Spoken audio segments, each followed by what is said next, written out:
Welcome to On the Verge. This is Zach Spedden, joined as always by Bob Fillon and Nick Stevens. And with the World Series and the 2022 Major League Baseball season in the books, we tonight bring back one of our time-honored traditions here on the Verge, which is our off-season prediction show. And for this episode, we're joined by a special guest. He is the host of Locked On Orioles, part of the Locked On Podcast Network, and making his second appearance on the Verge in the last 2 months. He is Connor Newcomb. Connor, how are you? Yeah, I'm getting close to if we've got any new listeners out there who've only been around for a couple months listening, it sounded like I'm the fourth co-host right now.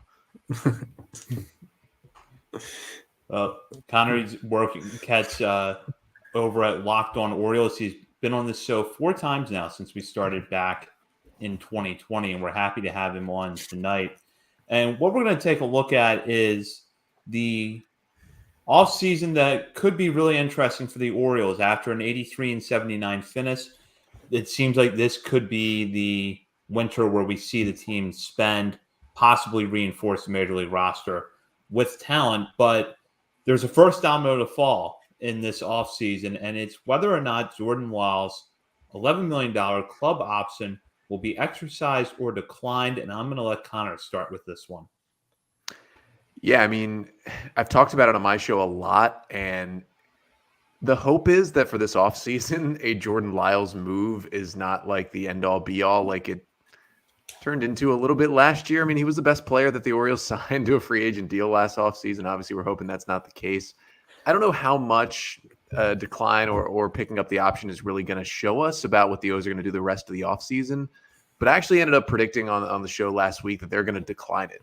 And I just think because of the amount of pitching they put together in-house this year, and I do think that there's a possibility of a trade and a free agent acquisition, not saying both would be ace-type players, but 2 guys who are probably better than Jordan Lyles in the long run.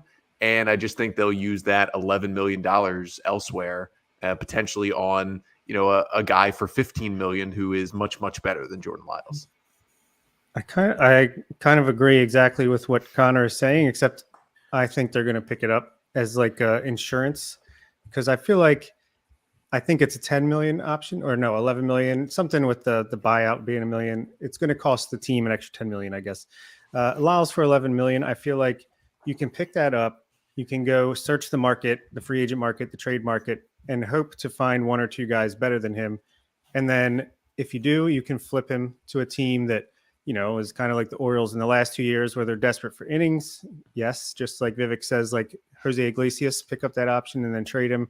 Hopefully we can get a Gene Pinto. We love him over here. But I think worst case, you can't get a guy to sign to the terms you want. Whatever reason, no one wants to trade. You only get one, or can't even get anyone really big to come in, and you'll have Lyles there as a setback or a fallback option that hopefully you don't need.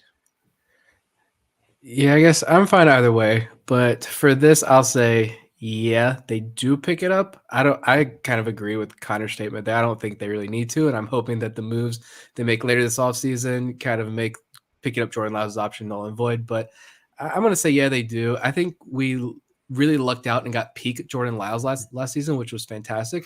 But I'm not expecting a repeat performance. But if he can be productive as like a number 5 or some sort of role, he's worth the money, because you already know he pitches well at Camden Yards. And then, the young arms on this team obviously learned a lot from him and have a ton of respect for him. So maybe his value was a little more than just on the field. And yeah, I say pick it up and then something happens, but he definitely doesn't finish the year with the Orioles. I'll be fine with the move either way. And I've gone back and forth myself on whether or not I think it's going to happen, but ultimately I fall on the side that I think they're going to decline it, because they could probably spread that money around a little bit more between the raises they're projected to issue in arbitration, having to add to the rotation over the offseason, and probably add to the lineup in a couple of areas. So I think that $11 million, it's not a huge pot of money, or I guess really the $10 million will be a $1 million buyout. That $10 million is not a huge pot of money in the grand scheme of things, but it could help you leverage a deal somewhere else or another deal or 2. So I think ultimately the Orioles are going to decline the option. Sounds good. And right after that option is either picked up or declined, Will the next big offseason move, or at any point this offseason, but will the Orioles sign Adley Rutschman to an extension this offseason? We'll start with Bob on this one. I do think they will come to an agreement with Adley. I feel like he proved to be so important to the team already in just not even one full season. So you got to lock that guy up. He's going to be the cornerstone, the face of the franchise for the next 5 to 10 years at least. So I think it will happen. I think it'll be closer to spring training, if not during spring training. And I'm going to say it'll be like 7 or 8 years with some options, maybe mutual, maybe team, maybe player. But I think it'll be like 7 or 8 years, and it'll happen in 2023, but before the season starts. Nice. Yeah, I'm gonna go ahead and say no, that it doesn't happen this offseason. That does not mean I think it's not going to happen, because they are going to extend Adley Rutschman. But I think this is maybe, I could potentially see it happening during the year next year, but I think most likely maybe this happens after next season. And this could have to do with the fact that maybe if you think the Orioles are expanding their payroll, but they're not exactly going to be Steve Cohen spenders or anything close to it this offseason, that, if they can get some guys in now, if they're upping the payroll, and then maybe to sell it to the Angelos family and be like, look, we're not going to up everything at once. We can give you one more year of incredibly cheap, all-star catcher while we pay a pitcher and an infielder.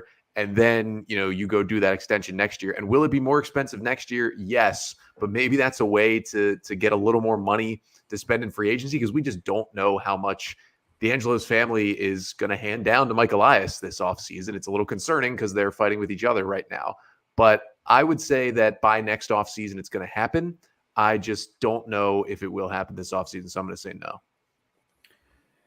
I agree with Connor. I think it's going to happen, but if I had to guess if it's going to happen between now and spring training or even the start of the regular season, I'm going to say no. And where it comes down for me is, where is the urgency from either side? I have to imagine that it is there on the Orioles side to an extent, but if you're Adley Rutschman, are you really anxious to sign an extension right now, when even a good 2 months to start next season could give you just a little bit more leverage? And the whole notion that players won't sign extensions during the season, I just don't think is entirely true. So I don't think you're necessarily looking at a situation where the window, at least for the next 10 months or whatever, shuts on February 1st because they couldn't get it done before the end of the offseason. So I don't think they get it done between now and spring training, but if I had to guess, I would say it's going to happen within the next 12 months or so. I'm just going to ride the emotional wave here. You shocked the world last year. You've got the AL soon-to-be manager of the year in Brandon Hyde. This team overperformed expectations. I get that, but man, what a perfect start to the offseason it would be if you bring back Jordan Lyles and then you say, we've got the Adley extension. We lock him down. I just think, it'd be a fantastic way, like this whole liftoff thing that everybody's right. What does liftoff mean? Well, I think it could start with an Adley extension. But yeah, the business side of things, points that you guys are making do make a ton of sense. I don't know why Adley would want to sign right now, but you never know what's going on behind the scenes. So I'm going to stay optimistic and dream a little bit and say it's one of the first things done this offseason. That would be amazing. And yeah, I mean, maybe the injury in spring training last year puts a little bit of fear and X factor in there that, hey, let me just get this locked up. But yeah, you guys are right. He doesn't necessarily have some big rush to try to sign this deal, but Julio Rodriguez did, and they're fighting it out for Rookie of the Year. So we'll see what happens. And I don't think the extension money would fall, the theoretical extension money would fall into this next question, but how much total money will the Orioles spend on free agents this offseason? Start with Zach. A lot more than they did last year. That's start hard. with that. If we're looking at total in terms of the full end contract lengths, I would say maybe somewhere north of $70 million. I'm thinking they get a pitcher, they get a free agent bat or two, where you're looking at probably some deals where they're backloaded a little bit in terms of their average annual value. So I would say somewhere north of $70 million total. I'm going to go about double that. Again, good vibes. But I'm also assuming here that I'm going to say about like 140.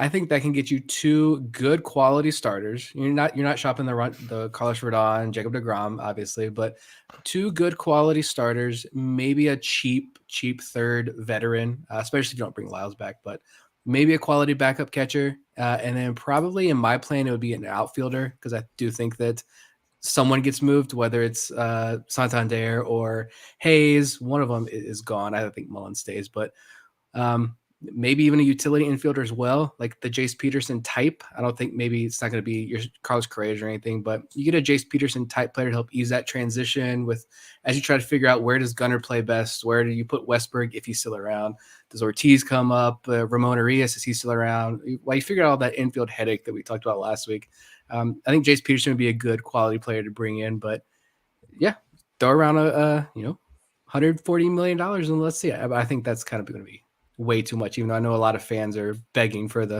140 just to go to one guy. We'll see. My head does not agree with the prediction I'm about to make, but I would like to see it happen so much that I'm going to say it. I'm going to put like 180 million out there. And I'm going to say that prediction because I am holding strong that the Orioles are going to sign one of the top 4 shortstops that are on the market. Xander Bogaerts opted out today, which means all 4 of those guys are going to hit free agency unless, the Braves pull out one of these, crazy extensions that they always get guys to sign in the next 2 days with Dansby Swanson. But it looks like all 4 of those shortstops are going to be out there.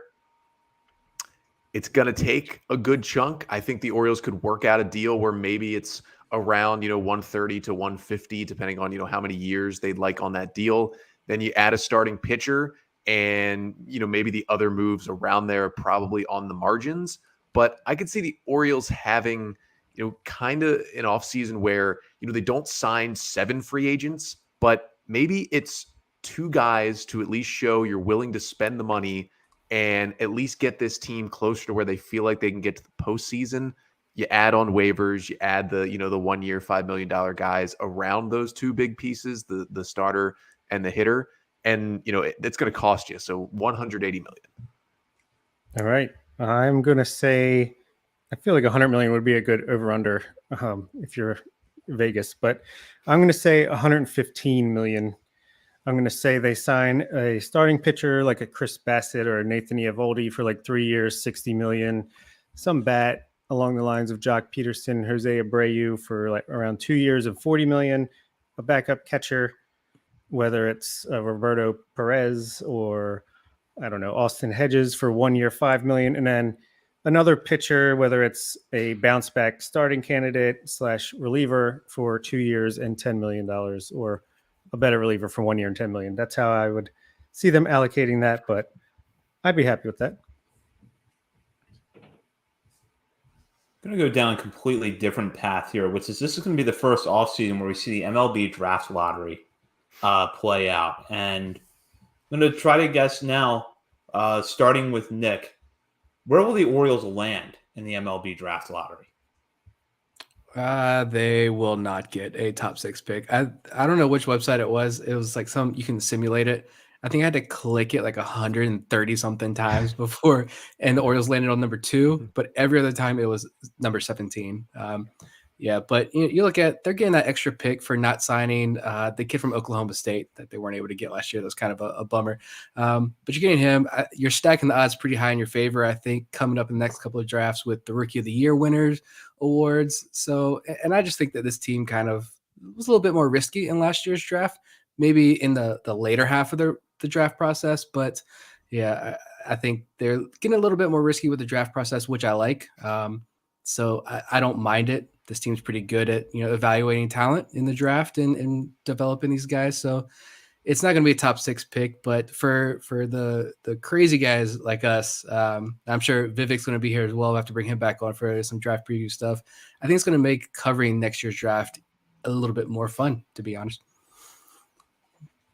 Yeah, I believe they have a 0.4% chance to get the number 1 pick, which would just be hilarious. I mean, if a Mike Elias team went out there, overperformed anything he thought was going to happen, even from the trade deadline on, as we saw from the initial comments, and then he still goes and gets the number 1 pick, I mean, he'd just be sitting pretty. But yeah, I mean, the way it works, if you don't get in that top 6, you're going to end up with, picking where your record is. So the chances are so low because the Orioles won 83 games. So, I don't think they get in that top 6, but this is also a prediction where it's literally just luck. So I could throw a number out there and maybe it would stick, but I don't think they're picking in the top 6. Yeah, we have a 3.4% chance to get a top 6 pick and a 2.3 or 2.2% chance to get 18th pick if Milwaukee gets a top 6 pick. So yeah, I'm going to play the odds and say we stick around 17. And yeah, that'll be interesting. Middle of the pack. A lot of names we'll have to learn more than just the top 5 or 6 or so in next year's draft. Yeah, I'm going to say 17th as well because I did the same thing that Nick did, and I didn't even bother going beyond like the 50 or so clicks that it would take to have the Orioles land anywhere higher than 17th. So I think that they're going to pick 17th, but if the trends of last year's draft repeat themselves, there's still going to be a pretty good player or two available at that point in the draft. So definitely not something to worry about if you're concerned that the Orioles are going to start seeing their farm system wane in terms of what they can get out of the draft because they're winning. Yeah, I think Prospects Live is already putting out lists. So if you're eager, you can go ahead and already start doing your research. But we'll go. Next question here is how many trades do the Orioles make before opening day? We'll start with Zach on this one. I'm going to go with 3, and I think 2 will fit the mold of trying to make the 2023 team better. And I think you will see 1 trade in there where they maybe move a guy who is basically deemed surplus or that doesn't quite fit on the roster for this year where they could get some value back. But I think you're going to see 3 trades over the offseason, and most of them will be to make the 2023 Major League roster better.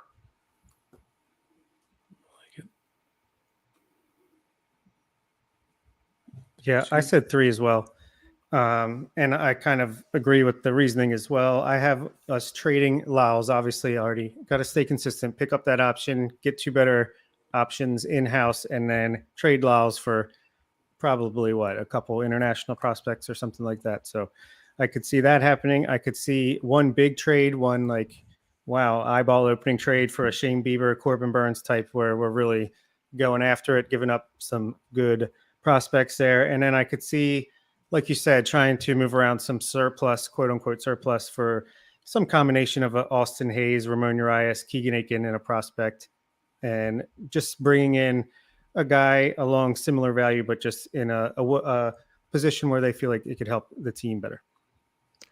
Yeah, I was just looking up just to go back to the last question. If the Orioles do pick 17th, the last 17th pick to end up with more than a cup of coffee in the big leagues was Tim Anderson in 2013. But I trust Mike Elias to draft well, but hopefully they end up a little higher than 17. But you can obviously still get a good player. Forrest Whitley was there. Evan White was there. They were good prospects, but we know how that's been turning out so far. But to the trades, I think they trade for a starting pitcher.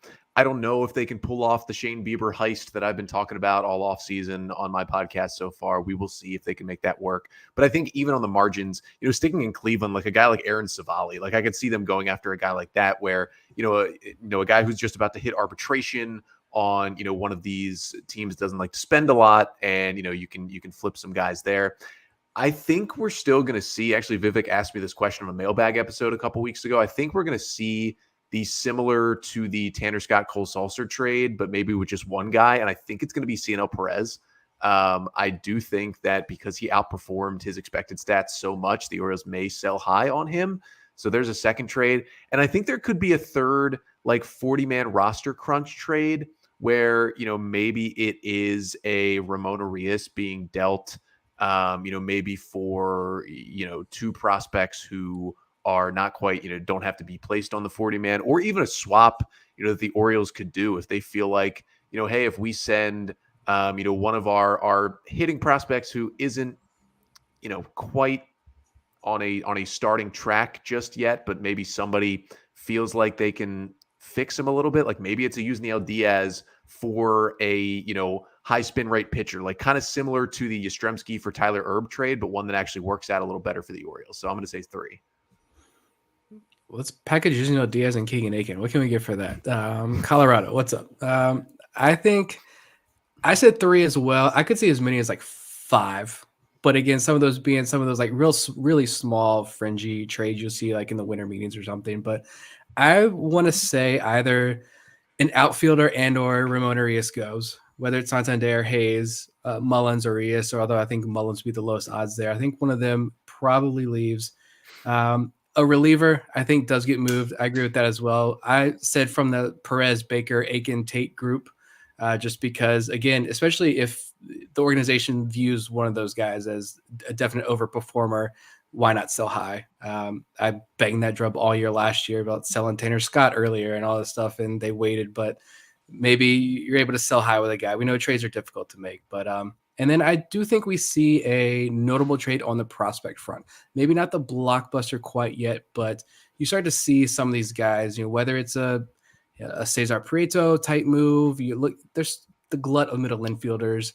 Some of the outfielders, I think you're starting to see a backlog in the upper levels of the minor league a little bit. So if you can move one of those guys who's still got a little bit of ceiling, I think maybe some sort of a package there is achieved.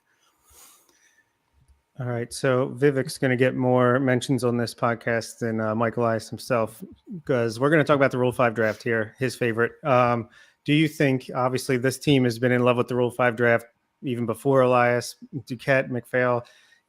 This team has loved the Rule 5 draft, but as we're hoping to compete starting next year, is there room for a Rule 5 pick on next year's team? Let's start with Connor. Yeah, I think they're going to have at least one open spot when we get to, the Rule 5 draft. And it'll be interesting for the Orioles this year because, the draft is always during the winter meetings, and that's when some other moves can be made. The Orioles really haven't been busy during the winter meeting the last couple of years, so they're basically just geared up for, have at least 2 spots open on the 40-man that they can use. Well, those spots might get filled elsewhere during the winter meetings, but I do think they're going to go into the Rule 5 draft with at least one spot open. And if they draft somebody and 2 weeks later they make a signing and that guy gets sent back to his original team, I wouldn't be super surprised if that happens. But I think they're going to at least take a shot on somebody. I'm really interested to see how the cancellation of the draft from last year impacts what the prospect pool looks like this year. Because just if you look at, the guys the Orioles decided not to protect, the 2 big names we talked about were Newstrom and Vespi. Well, Vespi, at least has a solid up and down year. He's still on the 40-man. I don't see him getting DFA'd. And Newstrom, his stock went way down. I don't think anybody's going to be picking him up in the Rule 5 draft. So it'll be really interesting to see how that canceled year impacts these guys. But whether it's a catcher type or just your general, relief / maybe fringe starter guy, I think the O's will certainly pick someone, whether it's Duquette or it's Elias. They love to find some value there. Yeah, you got to at least spot for at least one. I mean, you're going to take a gander around the pool, see what's there. Stay tuned. I'm sure we're going to have a big preview episode. It's a fun process just to dig deep on guys you otherwise wouldn't. And so it's fun to look around the major league rosters right now and see where the 40-man rosters, non-40-man rosters, see who could be available. But I mean, you look at the roster right now, Santander and Tyler Wells, you find that you see the success the Orioles have had with some of these guys. You're going to leave a spot open and see. And you don't have to use it. You can skip the pick or just take the guy. And like Connor said, you take the guy and then you sign somebody else, you make a trade, and then you go ahead and send them back. And you lose, $20,000 or something like that? Nothing big. So, yeah, it's Rule 5 in Baltimore. It's a time-honored tradition that I love. Yeah, they're going to take someone. I mean, think of it as basically making a waiver claim. I mean, it's not exactly the same, but I think that the Orioles are, even as they add to the major league roster in hopes of winning now, I still think that adding to the margins of the roster wherever you can for as cheaply as possible is going to be part of their formula. So the Rule 5 draft fits into that. That doesn't mean that I think whoever they end up taking with that pick is going to stick on the opening day roster. In fact, that the odds probably will be against them going into spring training. But I would be very surprised if they don't take someone and they don't leave a spot or 2 open going into the Rule 5 draft.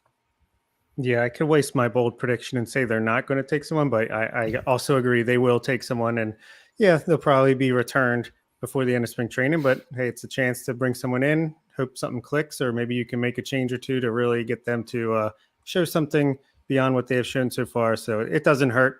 It's only $25,000. While that would wreck me financially, it's not going to hurt the Orioles whatsoever. We'll move on now to the outfield situation. Will any of Anthony Santander, Cedric Mullins, or Austin Hayes be traded? If so, which one or which players, if you are inclined to say that more than one would be moved? And I'll start with Bob here. Of course you will. I would like to say it would just be Austin Hayes. I'm starting to think if we're going to make a trade for a Corbin Burns, you saw the Brewers are saying, hey, we were going to be very active this winter. Shane Bieber, maybe Mullins is a key part in that trade. So you don't have to dip into too many of your prospects. Obviously, I think to get one of those guys, it had to be Mullins plus somebody in your top 15 prospects, maybe even Hayes and Mullins go. But I do think one of them will go. If I have to finally just give an official answer, I'm going to say Mullins because I'll probably be the only one that says that. All right. I'm going to say Austin Hayes again. I'm going to keep beating this drum. He's fallen out of favor with me. I kind of hope that the Santander trade talks kind of cool a little bit. I'm perfectly fine with keeping him around, keeping that bat. Talked about last week how I know he doesn't like it, but if you have to move him like first base DH and keep him in that rotation with some part-time outfield play, I think that would be probably best. Get him the most at bats, the most playing time, but I want that bat in the middle of the lineup.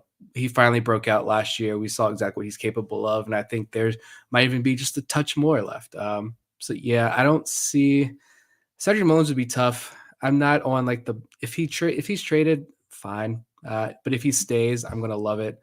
I think he is able to turn things around a little bit next year. But Austin Hayes, I don't see where that ceiling is with him anymore. It's 2 straight years where he's been relatively healthy, and he's been essentially not much more than a league average hitter, I think. So if you can find a trade partner, someone that thinks you can turn him around, move him. I'm going to say none of them get dealt. I was on the train of Santander being traded at some point, but I think he went to an extra level power-wise this year and showed, he revamped his swing a little bit, his approach a little bit, his body a little bit, and he lost some defensive ability, but he almost touched 35 homers on a team that lost some power in general just because of the wall being moved back and guys, going into some offensive slumps. So I think they keep him around. I mean, he's only going to be about $7 million in arbitration. For a guy who produced that well, that is an easy yes to bring him back. For Cedric Mullins, we know this is going to continue to be trade rumors. I think we're past the point of trading Mullins for prospects. They would have done that. They would have done it last offseason. If it's a Mullins trade, it better be for the big-time ace, and I just don't know if they're going to be able to swing that. And I love Cedric Mullins, and that's a hard guy to replace, the kind of value he brings you. And I just think for Austin Hayes, right now, after how he ended the year, even as like a throw-in to a deal, I don't know how much value he provides to another team because he's hitting arbitration now. So it's not even like he's still, on the minimum contract where you can figure things out. And he was abysmal for the final, 3+ months of the year. He's a worse defender than I think people used to think. He still has a great throwing arm, but he doesn't quite, patrol the outfield like he did as a prospect and as a very young player when he came in center field. And, all the tools are just not what we thought they would be. So I almost think for the Orioles, they are best set to just hold on to him. I mean, he's going to get $1.5 to $2 million arbitration.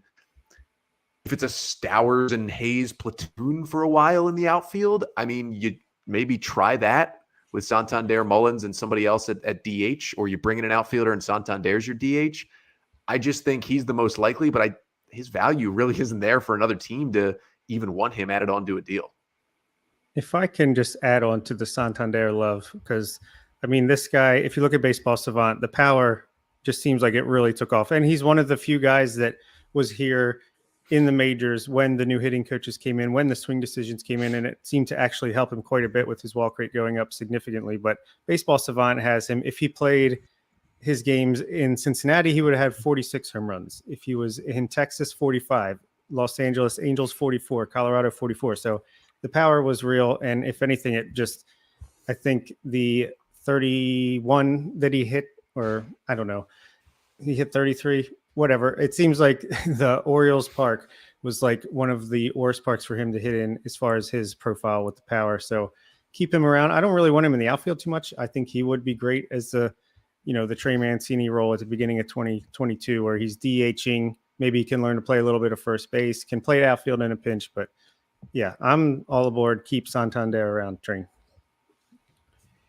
Yeah, this is another question that I struggle with, and I wrote it so that I could watch everyone else struggle with it before I had to struggle with it. I think that Mullins is not going to be traded because ultimately the middle ground between 2022, which was still an okay year, but not as good as 2021, that middle ground is still going to be hard to replace. A 4.5 to 5 win center fielder who does a little bit of everything, that's going to be really hard to replace.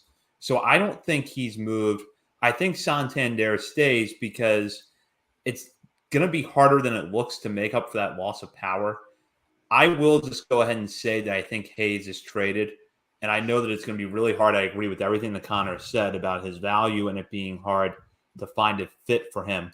What I do question, though, is could you find a team that maybe looks at Austin Hayes and thinks, bring him into a ballpark where he could hit for a little bit more power and see what he can do over half a season and then flip him to get back some prospects.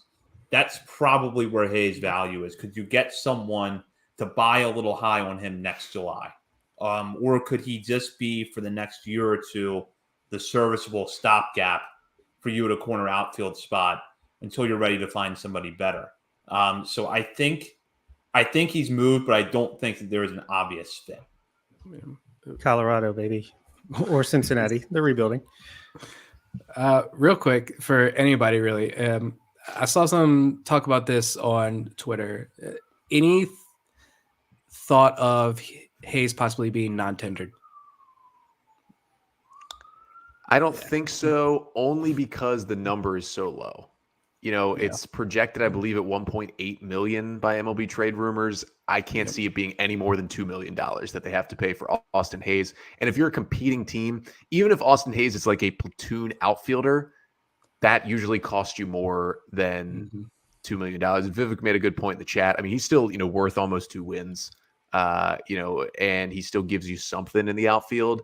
And he's still a valuable player to have on the team, even if he's in a part-time role. And for $2 million, I just don't think it's there yet. Now, if he was set to make like a Santander amount, 7 to 10 million, and he had performed like that, I think that would be a real conversation we'd be having. But at 2, it's worth it to just pick it up and deploy your options. Yeah, I agree. Be interesting to see this. I just want this offseason to get rolling now. So let's get some actual moves to talk about. Speaking of, what is your boldest Orioles-related prediction for this offseason? Start with Bob. I have 2. My first one is the O's don't trade a top 10 prospect this offseason, just because if anything with these prediction shows, you got to be consistent. So if Mullins is going to be a big part of the quote unquote big trade that I'm predicting we're going to make, then I don't necessarily know if you're going to need to take anyone else from the top 10. Maybe you can get away with a guy 11 to 15 or a couple guys in that level to complete that deal. And I think with the depth that they've accumulated, that they can still get some deals done with some lower level guys like Darryl Hernandez. And I'd love to see him stick around, but you have to trade somebody. But there's other ways that they can get around that. And then my second bold prediction is that the Orioles will re-enter the Asian market this offseason, whether it's the pitcher Koda Senge, sorry, I don't know how to pronounce it, or that position player that played with, I think it was Ha-Seong Kim. I would like to see them dip their toes back into that market. I'm going to say that Ramon Urias and Jorge Mateo both make it through the offseason with the Orioles. I don't think either one has moved. I think that what will happen is, in my scenario where Austin Hayes is traded, that's going to open up a spot somewhere for them. And I think Urias and Mateo are complementary players to each other. They don't really fill the same role. And I think that if the Orioles do trade from that prospect depth this offseason, it's going to be upper level middle infielder, which means there's going to be one less player at the AAA level knocking on the door of the majors early next year. So at that point, Urias as your third baseman and second baseman, Mateo as your shortstop and second baseman, who you can put into the outfield on occasion, have bench roles. I think I already alluded to mine a little bit, and John was in the comments there, but I'm going to expand it just a bit to not bottle myself to one player. Either Carlos Correa, Trey Turner, or Xander Bogaerts is in an Orioles uniform on opening day next year. I just think with the class that is there of the shortstops, yes, the Orioles have Jordan Westberg almost ready. Yes, Gunnar Henderson is there, but if they are trying to win, and again, paying for this player is not just a 2023 move. You're going to have to give this guy, whoever it is, 5 to 6 years at least on the contract. So, Jordan Westberg, if he hits, he's going to fit. He's going to be in the big leagues. He's going to fit on the team, or you're going to trade him for an ace starting pitcher. So I do think that one of those guys is going to end up in an Orioles uniform. I don't think it's as much as, the talk from one kind of random source we saw on the Orioles and Correa last offseason. I think this is where the liftoff comes for Mike Elias. And I honestly would be fine with any of those three guys. I don't think it's going to be Dansby Swanson. I honestly think he could be back in Atlanta, but I think any of the other three each bring, great all-star qualities, would each fit right in the middle, or in Turner's case, maybe at the top of this Orioles order. All of them have their question marks defensively, although Bogart's got a lot better this year. But when you have Mateo and Henderson already on the left side, you could play those guys at second base and figure it out. And it just makes this offense, which is the thing that in September held the Orioles back, makes it so much better. I would love that. I like it as well. My bold, I think I kind of alluded to this last week, but I'm going to say the Orioles and Brewers make a blockbuster trade. If I'm going bold here, I just think the Brewers, they've got new leadership. I don't see them punting on 2023, but maybe pushing things back maybe by a year while they try to figure out this roster and exactly where they want to go. They've got so many guys in arbitration or entering arbitration, and we know they're not like a top of the market team that's going to spend millions and millions and millions of dollars on all their talent. They're going to move somebody big. That Christian Yelich contract is still in the books for I don't know how much longer, but I know it's still there and it's beefy. So I think they move at least one major piece, one of their big starters. And we know the Orioles have the pieces to acquire pretty much anyone they want. They have the payroll flexibility, the money, and the prospect capital to do literally anything they want. So I'm hoping I would not be mad if they got one of Milwaukee's big arms. Yeah, I think we saw Dean Kramer loves watching Corbin Burns pitch. Hey, bring him in and learn from him right in-house. That'd be amazing. But all right, we did bold predictions for the Orioles. Now let's just go with the boldest prediction for MLB as a whole over this offseason. Start with Nick. I just big MLB fan here. Going the lead off. I'm gonna say Jacob deGrom signs with the Rangers. Okay. Don't know why, but I'm just gonna go with that as my bold prediction. Yeah, I think actually, I don't know how bold this is, but I think this will kind of shake up, how you're looking at things. I'll give two because this one's maybe not as bold, but Clayton Kershaw will finally pitch in not a Dodgers uniform. I think this is the year that he maybe goes to Texas, goes home to the Rangers. I don't think they're going DeGrom, but I think they're going to get Kershaw to add to John Gray and maybe try and look a little better than they did last year after winning the offseason. But I will say the other bold prediction is, I think this kind of goes along with Nick. I don't know exactly who it's going to be, but some team is going to sell off a star or two, and it's going to leave you shocked that, they were like, oh, this team was supposed to compete. What are they doing? It's going to be like the Reds almost making the playoffs and then completely selling off everyone. But worse, I think the Brewers kind of fit that mold. And I don't know if it's going to be to the Orioles, but I think you could see a massive fire sale in maybe a team like Milwaukee. You look elsewhere, maybe a team like Cleveland could fit that mold just because of how they've operated in the past. But I think there's going to be a weird offseason like that where you look at a team and saying you're a perennial playoff team and they just tear it all down. I'm going to kind of build off of what Nick said, and I'm going to predict that the Rangers sign 2 top 20 free agents this offseason because I feel like they have put themselves into a spot, but that's really all they can do because they spent so much money last offseason and they weren't really fully in rebuild mode, but weren't really in buying mode before that either. So, now they're bringing in Bruce Bochy as manager. They've had the change at the top in baseball operations. They have this new ballpark, which is only going to be new for so much longer. So I think that they spend big again this offseason. And I think that we're going to be here within the next couple of months trying to figure out why the Colorado Rockies just spent 9 figures on a free agent. I just have this sense that it's going to happen. They will commit a sizable contract to a player that we don't see them signing right now. We're not going to understand why they did it. They won't make any moves towards a rebuild, but they won't make a lot of other great moves around that sizable commitment to get better for next year. So I think kind of like with Chris Bryant last year, like, why did they do that? I think we're going to be questioning that again with the Rockies this offseason.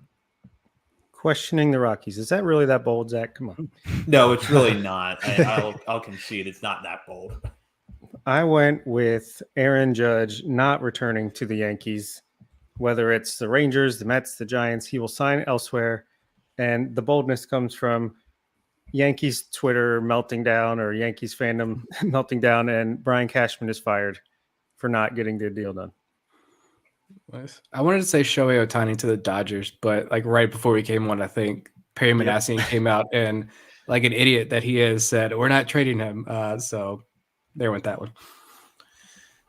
That means Mike Trout's getting traded instead.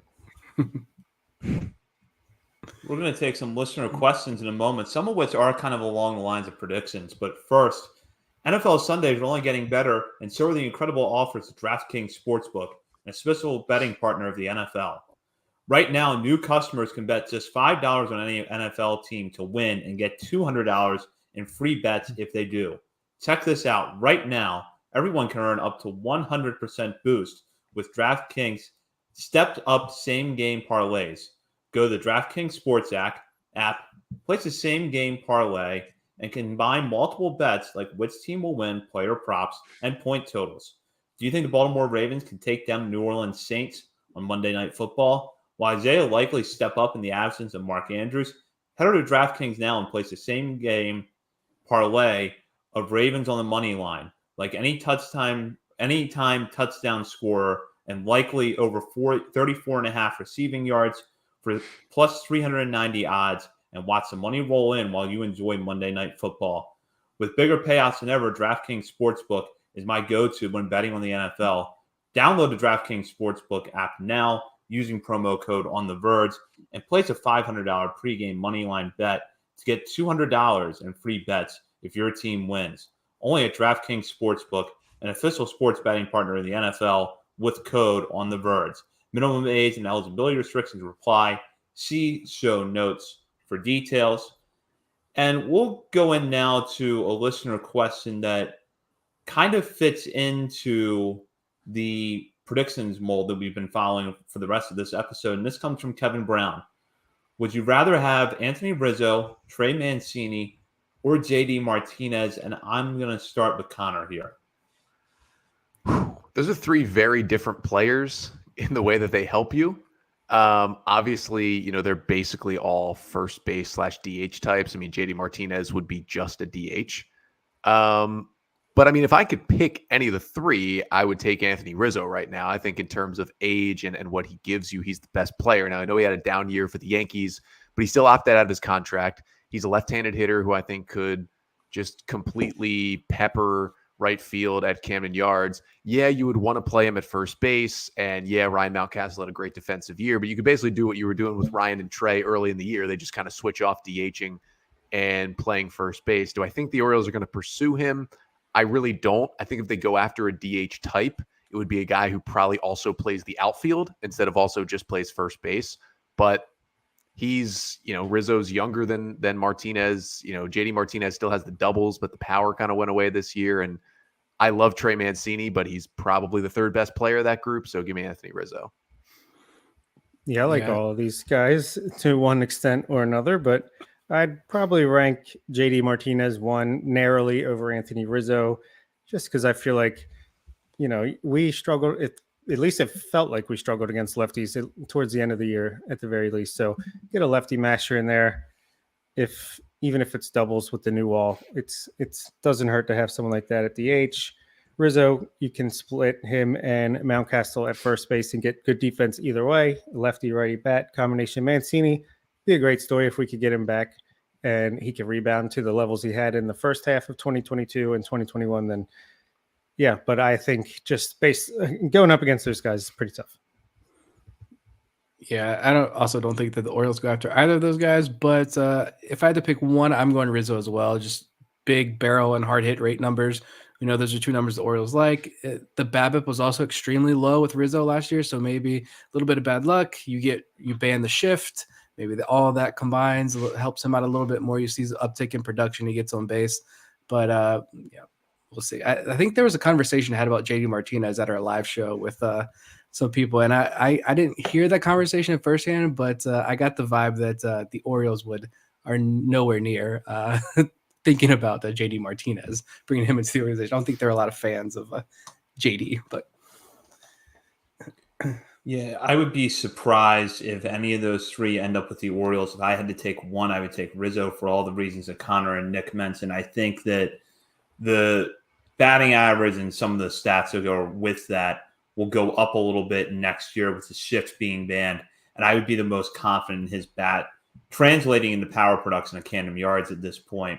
But I would be really surprised if the Orioles add a bat in that first base DH area. I think if they add a bat, it's going to be somewhere in the infield and or at one of the corner outfield spots. And if the Orioles were to go down the road of trades, and we have a few questions like that here, and I'll start with one from Corey.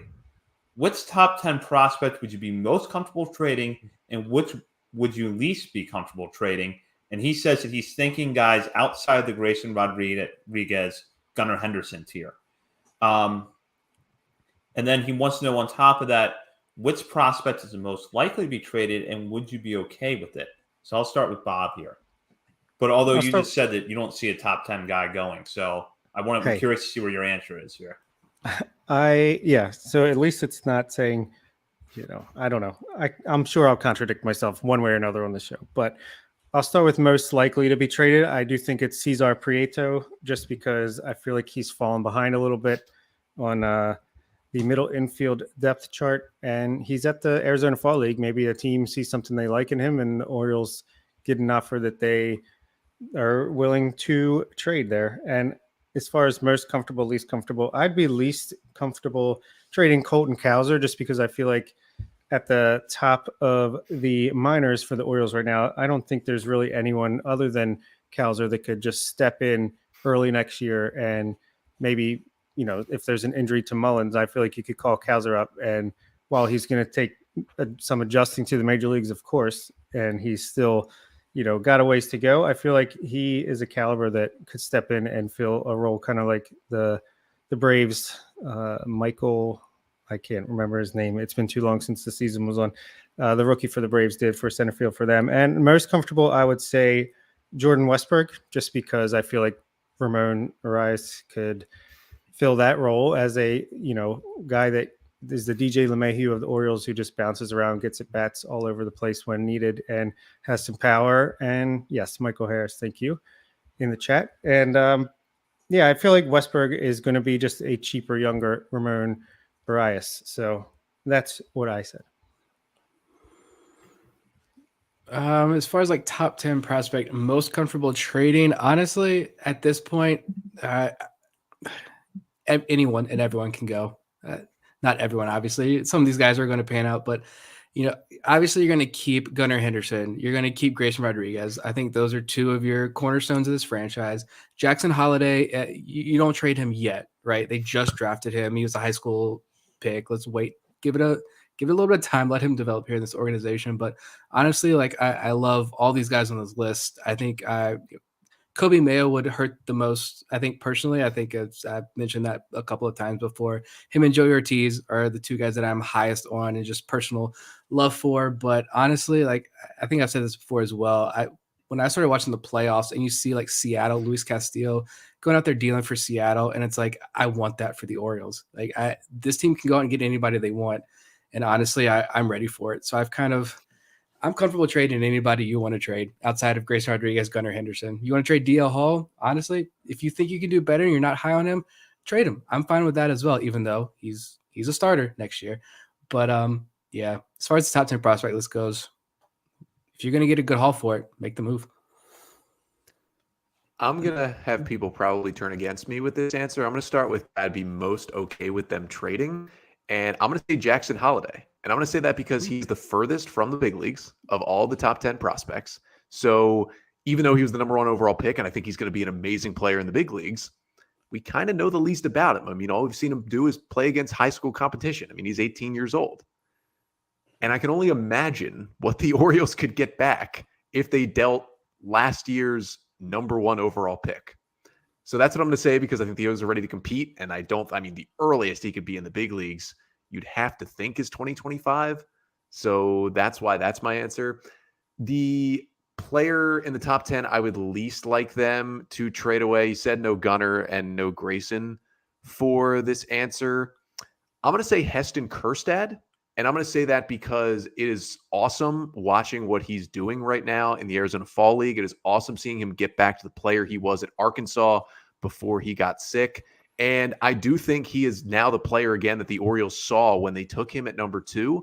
And for one thing, I think he would play perfectly at Camden Yards. And on the other hand, I just want the cool story of his debut coming with the Orioles and not coming with another team.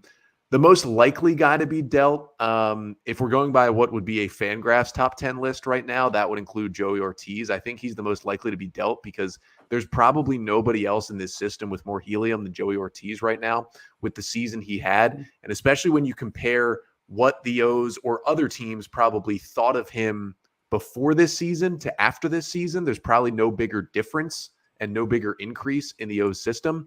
And I still think there's more question marks about Ortiz's bat than there is about guys like Westberg, even though what he did late in the year, he's still going to be maybe seen as that glove first guy. But if another team super buys into what he did this season, you could sell high on him and get a solid major league piece.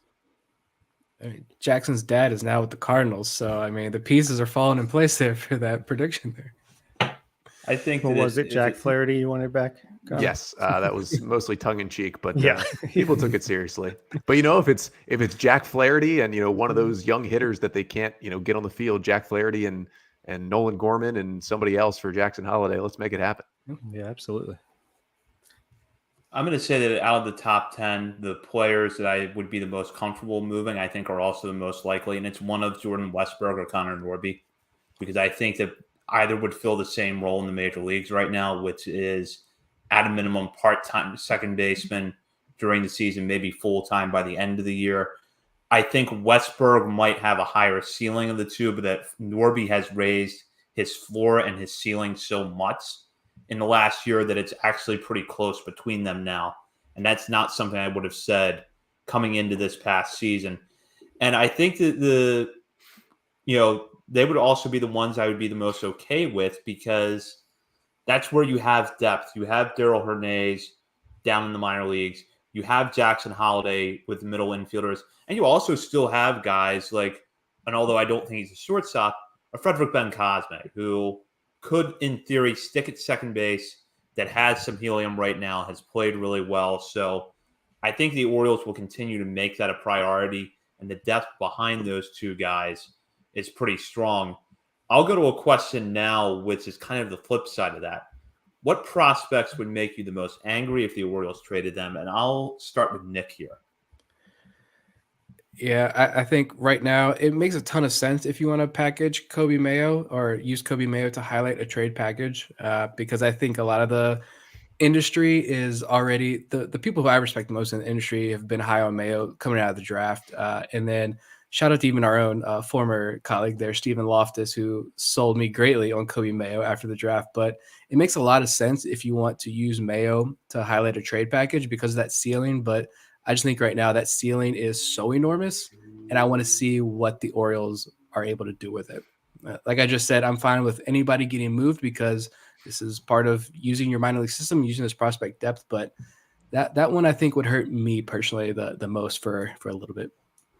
Yeah, Mayo is up there for me, but for me, it's Joey Ortiz. I just would love that story of, this is Matt Blood's guy. This is the guy that runs our minor leagues, that is, leading the way on this player development. And this has been his guy, and he's been, hyping him up for a while. And just the story of, coming back from that injury and having that second half of last year, he's a guy that can play anywhere on the infield at least. Probably could play the outfield too at an elite level defensively. And I don't know. I would just love to see, even if he's just a role player, I want to see him get a ring with the Orioles when they finally win the World Series in the next few years.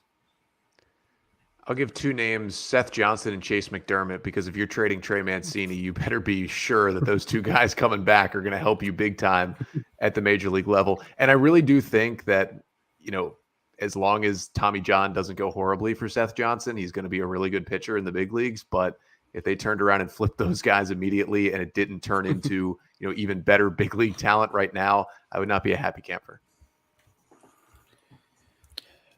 I would say Joey Ortiz would probably make me the most upset at this point just because I'm so confident in his ability to play shortstop at a high level defensively at the major league level that even if he only tops out at, let's say, 12 to 15 home runs in a given season, he's going to give you a lot of value on defense. Another guy that I would throw in there too is Cade Povich because I think he's kind of only scratched the surface of what he can accomplish. And he was on your show, Connor, and I believe he said he has not really gotten into making a lot of adjustments yet. That's correct, right? Yeah, and he kind of almost hadn't settled in yet, even when I talked to him, and it had been like almost a month since the trade. Yeah, so that's the guy I would not want to see the Orioles move just because he had a nice bump over the course of last season, tailed off a little bit towards the end of Bowie. But I think that he's only really scratching the surface of what he's capable of. And I wouldn't want to see the Orioles move too quickly on him, especially when he's not stuck in a 40-man roster crunch. So we'll go to a question here from Vivek, which is, given how the Orioles in 2022 overachieved our expectations, to what areas do you expect to see some regression? I'll start with Bob. I gotta take the easy answer and just say the bullpen, and not necessarily Felix Bautista, Dylan Tate. I feel like those guys are pretty locked in. I even see Brian Baker having a better year and kind of coming into his own next year. But as Connor had talked about, Cionel Perez, I still think he'll be a good pitcher if he's around next year, but definitely overpitched like his ability, maybe not ability, but just his peripherals. And I feel like along the margins, long relief and middle relief, you might see some regression because man, that bullpen was pretty much lights out top to bottom last year. So, you could say starting pitching, but I just feel like they're going to bring in guys that are going to help offset some of that regression. I just said pitching, copped out there, which is why I'm cool with bringing Lyles back, but also getting 2, maybe even 3 quality arms via free agency and trade. Yeah, I just think, the bullpen was great. We can't expect all of those arms to repeat their seasons. We still don't know who DL Hall, Dean Kramer, and Kyle Bradish are as major league starters. Hopefully at least one pans out as a legitimate full-time starter on this roster. But we saw a lot of fantastic development among the pitchers, but I think regression in this area among a key arm or two is what scares me the most entering next season. There's not a lot of guys on offense who can really heavily regress unless I think Adley Rutschman is going to do so, which I don't. I'm going to say specifically the fringe level pitchers, the guys who were the back end of the rotation, whether if they bring Jordan Lyles back, if a guy like a Spencer Watkins gets another chance, and then the Keegan Aikens of the world, if Joey Crable comes back, although we kind of saw the regression happening the season, I kind of don't think he's going to be back. Some of those guys who really in the first half of the season helped the Orioles stay afloat with the innings that they gave them. I think that's why you're going to have to add at the top pitching wise, because if instead of Spencer Watkins in that role, you have a Tyler Wells or a Dean Kramer in that number 5 role, then you're in a much better spot moving forward. I just think they had a lot of kind of fringe guys, even the Austin Voths of the world as well, who just pitched well over their head this year. And you can't count on that happening back-to-back seasons. Yeah, I agree with you, Connor. I think it's specifically in that area of pitching. And I want to make sure I stay consistent with our next question, which is, do you think we finish top 10 ERA next year? That comes from Yoni, and I'll let Connor start with this one. I would say no, just because you don't have to make the playoffs. Now, it's going to help the stadium the O's are playing in, but I believe they were still 19th or 20th this year that they finish. You can still get an improvement without finishing in the top 10. I think the starters will improve. I think the bullpen could take a little bit of a mild step back just because I don't think they're going to, add to it in free agency. They're going to rely on waiver claims, and some guys pitched out of their minds in 2022 to help the Orioles get to a winning record.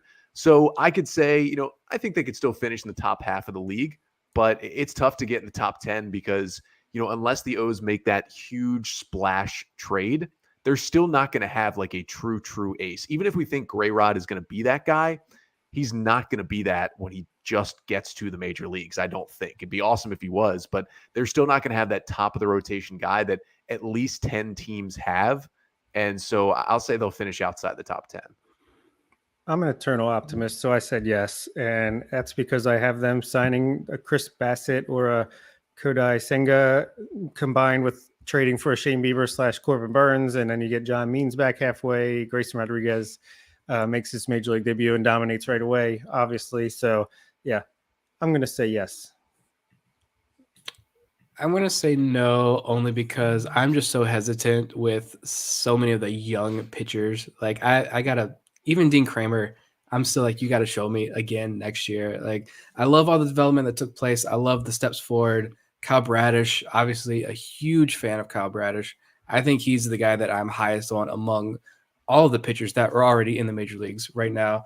But yeah, Rodriguez might struggle a little bit. Some of these other rookies that come up are going to struggle a little bit. And so I think, yeah, like Connor said, you don't need to finish in the top 10. You can still see progression take place. You can also see guys struggle. It's all going to balance out, and they can still be a playoff team.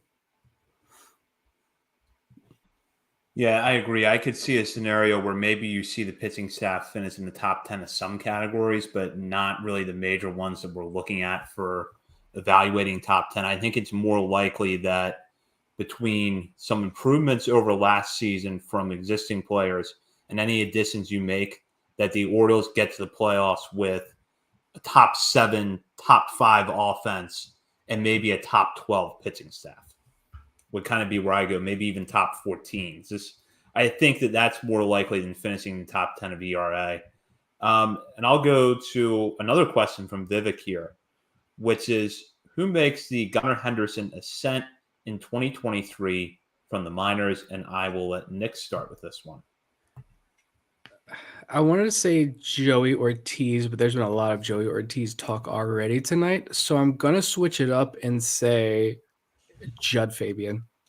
I think he had a monster debut last year in this organization. I think there are a lot of people out there who are extremely high on Fabian. And you look at some of the more advanced numbers that I would pay a lot of money to have access to be totally honest. But they were unbelievable as far as like his hard hit rates. The swing and miss numbers were great. His ability to barrel the baseball, all of that stuff was fantastic. I think Fabian, maybe this is another bold prediction as well, but I would not be shocked if by the end of the year you have people asking, like, why is Judd Fabian not in the majors right now? I would not be shocked if that's happening. Is he going to make it to the majors next year? Most likely not. But I think you're going to have a lot of people online saying, get this guy up to the majors somehow because he's playing so well in AAA already in his, first full pro season. Orioles fans demanding a minor leaguer to be brought up to the majors. I don't believe it. I almost said Dylan Beavers along the same lines, but I'm going with Kobe Mayo. I could just see him, he's very similar to Gunnar in that he's super young. You almost forget how young he is, to be able to get up to AA. Bowie to end last year. He's going to start back there. I could see him making a big leap as he, turns 21, is able to drink, and you start drinking, you get superpowers. So I could see him forcing the issue towards the end of next year, kind of the way Gunnar did, if everything goes right. I think he has that ability to do that. I'm going to take two guys who got drafted high and have pretty much been injured since the moment and are finally healthy. Anthony Servideo and Reed Trimble. I think both of these guys had some incredible skills, some traits that the Orioles loved when they drafted them. For Servideo, it's elite defense in the infield and the outfield, and it's the ability to hit for power, which he showed in that shortened season in Ole Miss. All of a sudden he started hitting homers right before the draft, and that's why the Orioles signed him. I got to, call his games in summer ball after his freshman year, and he was the best player on the field every single night. So I've been a big Servideo guy since then. And then Reed Trimble, I just think nobody's seen basically at all, except for those games in Delmarva this year when he finally came back. But I think he's a guy who has a lot of pop, can play the outfield really well, and I think is one of these like prototypical kind of Mike Elias picks in the outfield that we just haven't seen. And I think because of the advanced age, because of the injuries, especially for Servideo, I think both of these guys will easily be impact guys, at least in Double-A this year. I'm going to say one of two guys, either Kobe Mayo or Heston Kjerstad. For one, I expect both to start at Bowie next year. And I think that Mayo was held back a little bit by that back injury he had over the summer. He missed a good bit of time there. So to get regular at-bats in Double-A for him is going to be big. And I think that one way or another, he starts to settle some questions about his defense. And then what makes Kjerstad interesting is strong finish to the season. Probably going to put him in Bowie, like I said. And just imagine if the Orioles around the trade deadline could use a left-handed bat off the bench. Does it make sense at that point to go out and acquire one from another team? Or is by that point, you're looking at Heston Kjerstad in Norfolk's outfield and thinking if we could bring Kjerstad up for the last month of the season, there's that left-handed thump we could have there to play 2 or 3 days a week, pinch hit for us in certain situations. So if Kjerstad can stay healthy and continue to build on the progression he made over the last month at Aberdeen in the Arizona Fall League, I could see that happening. Different note here, which we'll go back to talking about free agent pitching, which this is a question from Tim Cook. Do you think a qualifying offer tied to a pitcher is a deal breaker for the Orioles? And I'll start with Bob. There was actually some news recently that I think MLB Trade Rumors put out there that the Orioles, were one of the teams that if they do sign someone with the qualifying offer, it will not be their second highest pick. It'll be the third highest pick that gets taken away from them. So I actually think that changes things. I think if it was, that top pick or that second best pick, I think it might have scared them away. But since it's only the third pick they have in the draft, plus they get the extra third round pick for not signing Nolan McLean, then I feel like they won't mind for the right guy. So, and Carlos Correa doesn't even have a qualifying offer attached to him. So if you go that route, you don't have to worry about it. But I think anyone like Trey Turner, even a Chris Bassett, who's not as big of a name, I think they'll go ahead and do it. Yeah, I guess I don't think it's going to be a deal breaker like it probably was the last 2 years or so. But if all the data says like that's our guy, that we want him, then the Orioles, I think, are going to go get them. Like I mentioned, I feel like they were a lot more risky in the second half of last year's draft. So maybe we start to see that strategy play out a little bit more coming up. And, I look at it as the draft bonus pool. That's going to take a hit if you lose one of these picks. And we know the Orioles like to maximize that money. But at the same time, you're going to have a lot of these international guys start to trickle into Double-A next season and in the upper levels of the minor leagues. Delmarva and Aberdeen rosters are going to be full of young international prospects. That international talent pipeline is really starting to build and starting to come up. And so I think that's going to help offset any losses you get in the amateur draft process. So if you have to lose a pick to go get that big free agent win now, then don't think twice about it. I think if they're down to two guys and one has the qualifying offer and one doesn't, that may play a role just because they value the draft and Elias and company have been so good in the draft. But again, if their guy that they've been targeting has the qualifying offer, I don't think it'll stop them. Yeah, I agree. I don't see it as a deal breaker either. And I'll go to this question here from Corey, which is, which pitchers do you think will move to the bullpen if the Orioles sign or trade for one or two starters? I'll start with Connor. Yeah, so in terms of guys moving to the pen, I think Tyler Wells is kind of the easy answer. We've seen him do it in the bullpen already and have a lot of success. We've seen his stuff play up in the bullpen. He lost, I'm actually talking about this on tomorrow's episode of Locked On Orioles, is that he lost 2 miles per hour on his fastball pitching as a starter, and he still had success, but the stuff was not the same, and that was by design as well. And I think another guy is Mike Baumann. I'm surprised that he got as many chances to start as he did at the end of the year. I thought they would just keep him in a relief role, kind of projecting forward, but I think he's actually going to be on the Major League Opening Day roster as a reliever as well next year. I agree with those. And I'd also say Austin Voth.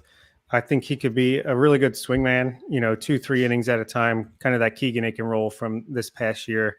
I feel like he could really excel at that under the tutelage of the pitching development on the Orioles. And I feel like maybe when John Means comes back and makes things even tighter, maybe Dean Kramer could move to the bullpen and hit that 100-mile-per-hour mark that he so desperately wants to hit.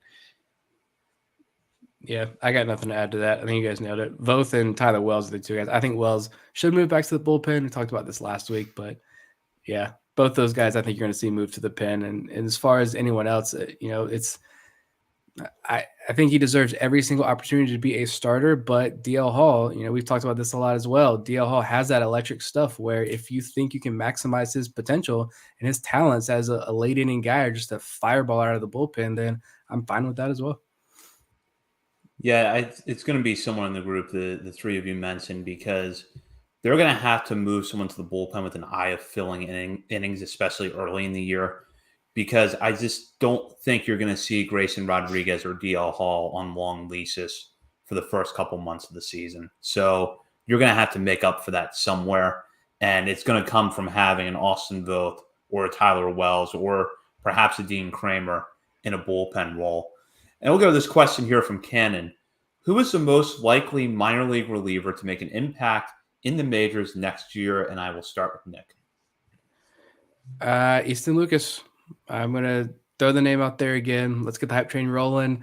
He pitched all last season, but is still in Arizona right now where he's pitching pretty well. At least the numbers say he is. I wish we had more StatCast data out in Arizona, but other than his last outing, he's been pretty great. And I think MLB Pipeline that had a blurb about him in one of their articles saying there are some scouts in Arizona right now that think he could be a starter. He's got the big velo numbers, a deep arsenal. I think there's an outside shot that he could potentially even be like this year's Logan Gillespie, where he's a kind of a shocking add to the 40-man roster ahead of the Rule 5 draft.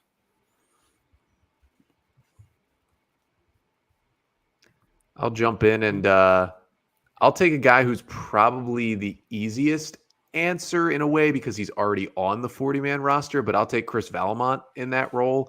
I think just because of the stuff, high spin, high velocity fastball, like crazy spin on the breaking stuff.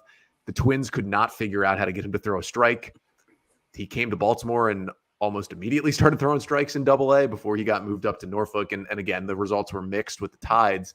But I think if you can concentrate him to 1 to 2 innings, I think, if that is still on the Orioles 40-man come opening day, they have a plan for him to be on the big league roster next year because you don't claim a guy from Double-A and keep him on your 40-man all year if you don't think big things for him. And so I think Vallimant's going to be an impact reliever next year.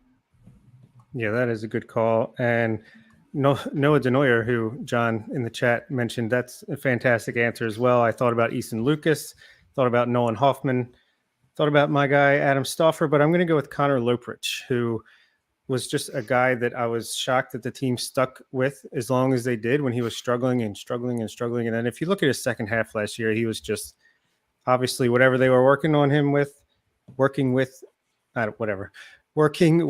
oh my God, I can't speak. Whatever he was working on, it clicked because he had a fantastic second half. And obviously they see something they like, and maybe that will surprise us similarly to Logan Gillespie, as previously mentioned.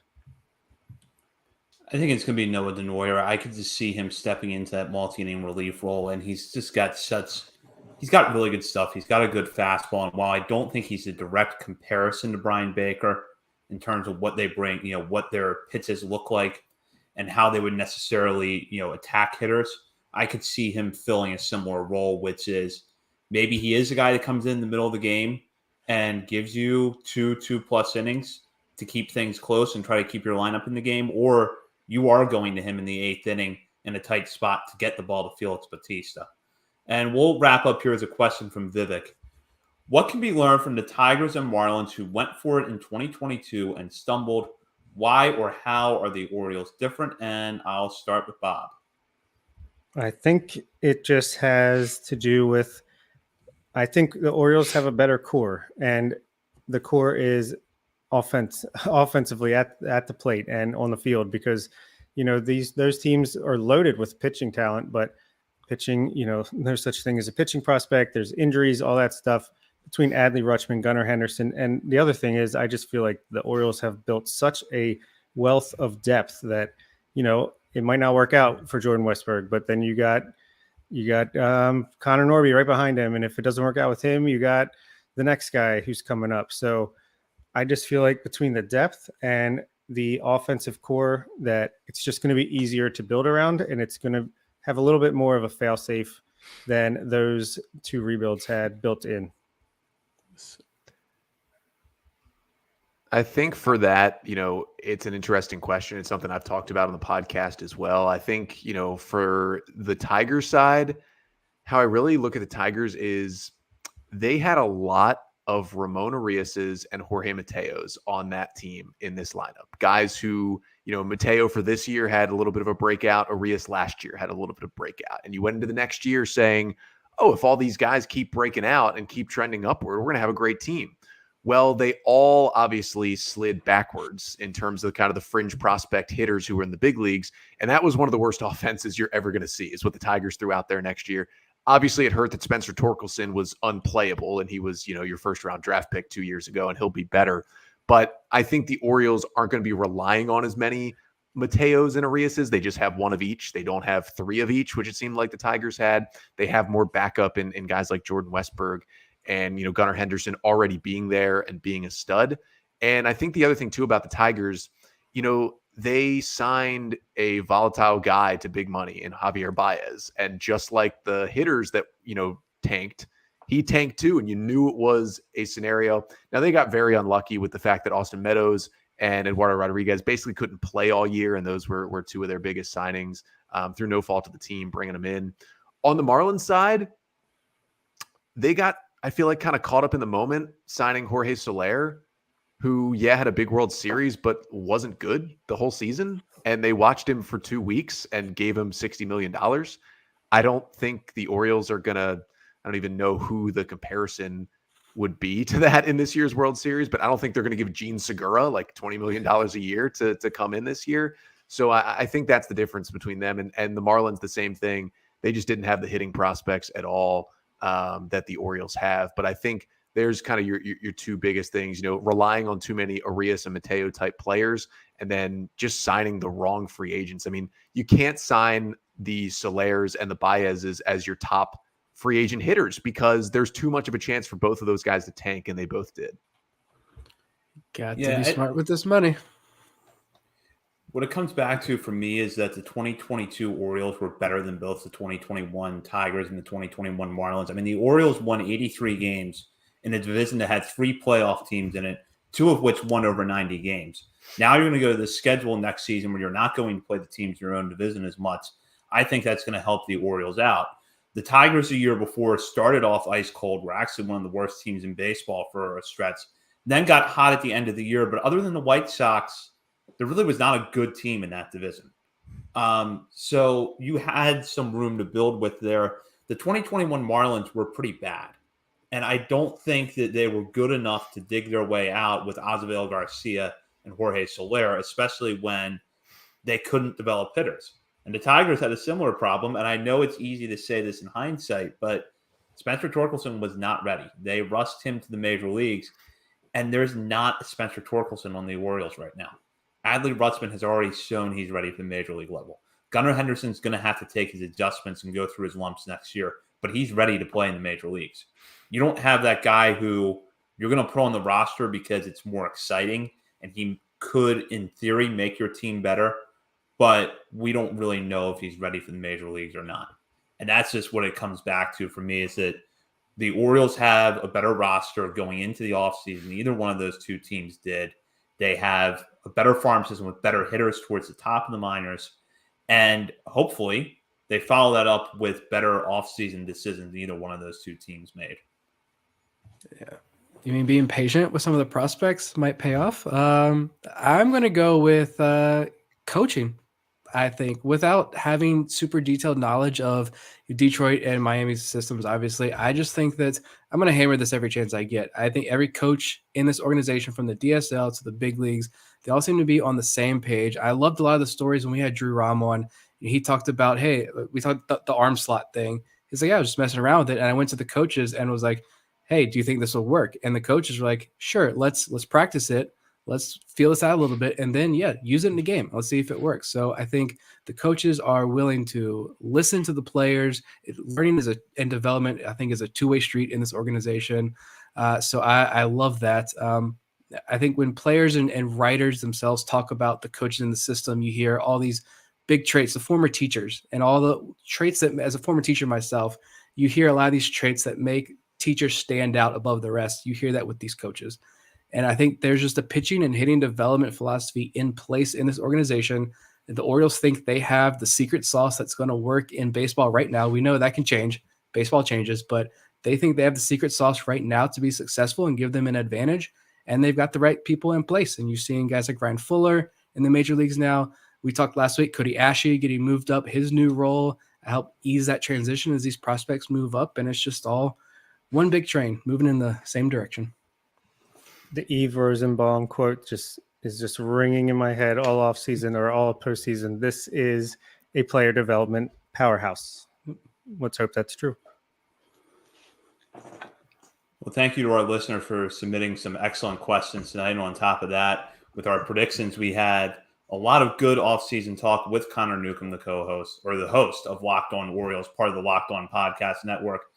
Connor, before we wrap up tonight, tell our listeners what you have coming up. You also run one of the stronger Orioles Twitter accounts that there is. So make sure our listeners know where to find you there. Yeah, you can check us out on Twitter at Locked On Orioles. You can get the Locked On Orioles podcast wherever you listen to pods.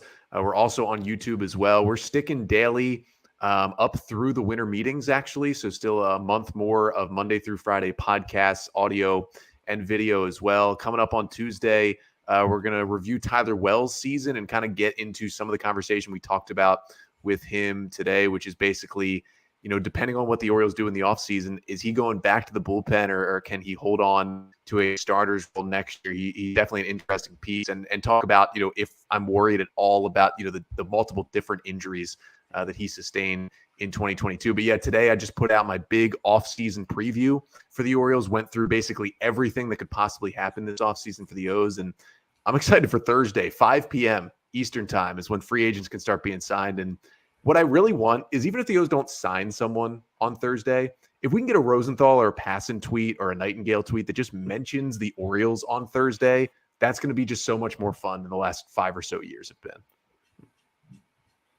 Well, Connor, we look forward to hearing more from you this offseason. So thank you for coming on tonight. Yeah, thank you guys for having me. As for us here at On the Verge, we will be back next Monday night with a preview of the Orioles' decisions relating to the 40-man roster and the Rule 5 draft. That deadline is coming up at the end of next week. Which players do we expect the Orioles to protect? Which ones could be left unprotected and be heading for the Rule 5 draft? We'll get into that on our show next Monday night at 8 o'clock. In the meantime, follow us on Twitter at BSL on the Verge and check out BaltimoreSportsAndLife.com for all the latest coverage on the Orioles, Ravens, college sports, and more. For Bob Phelan and Nick Stevens and our guest, Connor Newcomb, this is Zach Spedden. You've been listening to On the Verge.